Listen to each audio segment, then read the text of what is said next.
ಕರ್ನಾಟಕ ರಾಜ್ಯದ ಹಿಂದುಳಿದ ವರ್ಗದ ನಾಯಕ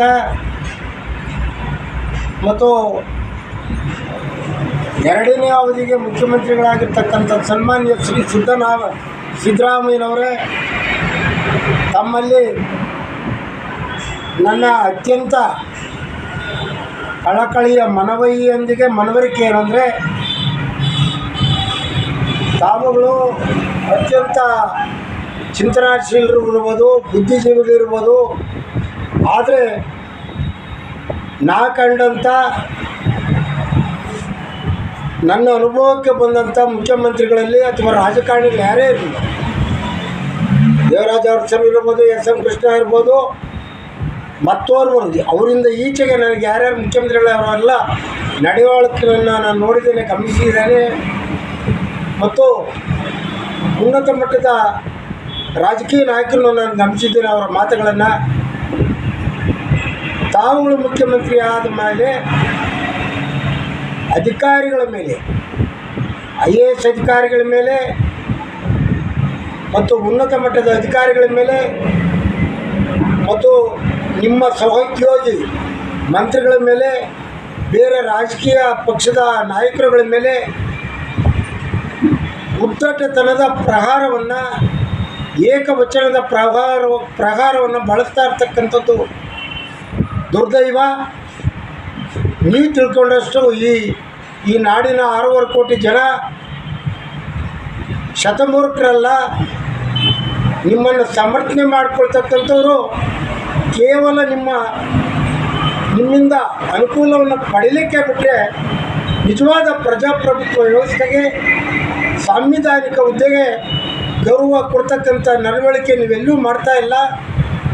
ಒಬ್ಬ IPSನವ್ರನ್ನೇ IASನವ್ರನ್ನೇ ಸಿಂಗಿಲ್ಲರಾಗಿ ಮಾತಾಡ್ತೀರ ಅಂದರೆ, ಅದರೊಳಗೂ ಮೊನ್ನೆ ಬಾಗಲಕೋಟೆಯಲ್ಲಿ ನಡೆದಂಥ ಒಂದು ಖಾಸಗಿ ಕಾರ್ಯಕ್ರಮದಲ್ಲಿ ಸ್ವಾಮೀಜಿಗಳಲ್ಲಿ ಕೂತಿದ್ದಂಥ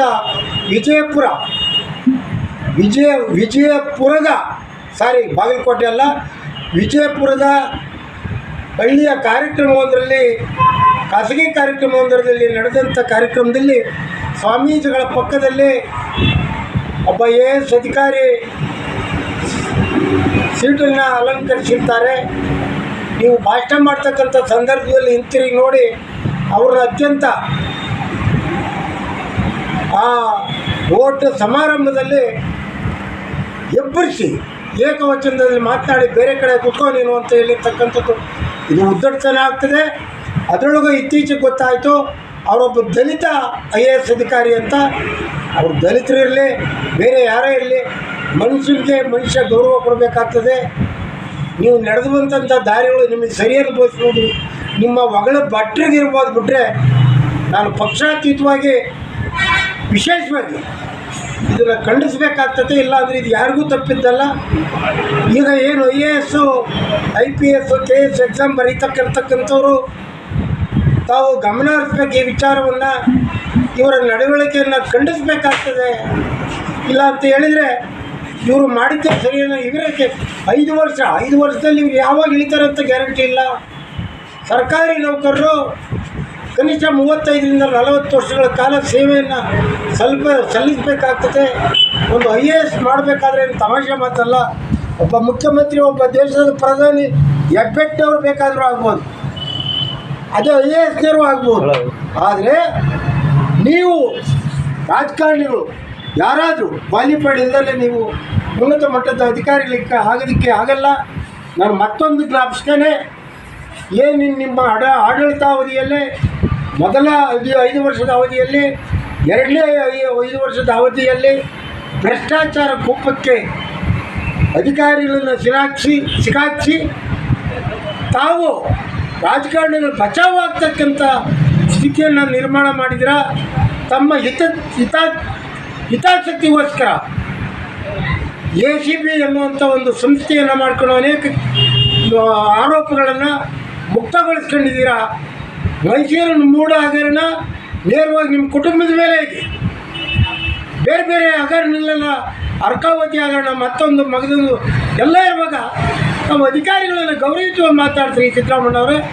ನಿಮ್ಮ ಪಂಚ ಯೋಜನೆಗಳಿಂದ ಇವತ್ತು ಇಡೀ ರಾಜ್ಯದ ಯೋಜನೆ ಇಡೀ ರಾಜ್ಯದ ಅಭಿವೃದ್ಧಿ ಕುಂಠಿತವಾಗಿದೆ. ಎಷ್ಟರ ಮಟ್ಟಿಗೆ ಸಮಂಜಸ? ನ್ಯಾಯಾಲಯ ಈ ಕಡೆ ಗಮನ ಹರಿಸಬೇಕಾಗ್ತದೆ, ಕಾರ್ಯಾಂಗದ ಕಡೆ 5 ಯಾವ ಯೋಜನೆಗಳನ್ನು ಕೊಡೋದ್ರ ಮುಖಾಂತರ ಚುನಾವಣೆಗೆ ಮುನ್ನವೇ BJP ಪಕ್ಷ ಇರ್ಬೋದು, ಕಾಂಗ್ರೆಸ್ ಇರ್ಬೋದು, ಅದು ಯಾವುದೇ ಇತರೆ ರಾಜ್ಯಗಳಲ್ಲಿ ಬೇರೆ ಬೇರೆ ಪಕ್ಷ ಇರ್ಬೋದು, ಆಸೆ ಆಕಾಂಕ್ಷದ ಆಮಿಷವನ್ನು ಒಡ್ಡಿ ಮತ್ತು ಆ ಕಾರ್ಡ್ಗಳನ್ನು ಹಂಚೋದ್ರ ಮುಖಾಂತರ ಚುನಾವಣೆಯಲ್ಲಿ ಓಟ್ ಹಾಕ್ಸ್ಕೊಳ್ತಾರೆ ಅಂತಾರೆ. ಇದು ಭ್ರಷ್ಟಾಚಾರ ಅಲ್ವಾ?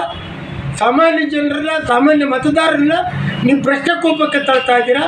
ಇವತ್ತು ಗ್ರಾಮೀಣ ಪ್ರದೇಶದ ವಿದ್ಯಾವಂತರ, ಬಡ ದಲಿತರ ಚಿಂತನೆ ಏನಾಗಿದೆ?